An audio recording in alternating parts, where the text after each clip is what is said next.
Korang buat apa ni? Kami tanam fiber optik, pakcik. Untuk apa? Fiber optik boleh buat internet dekat kampung ni laju. Buat apa internet laju-laju?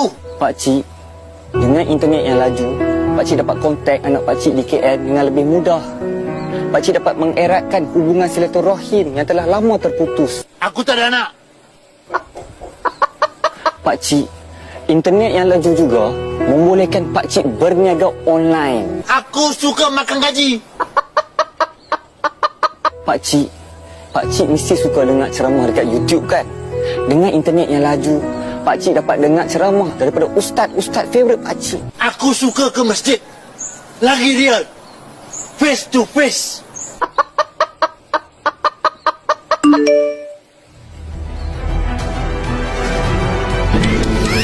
Welcome to Mobile Legends!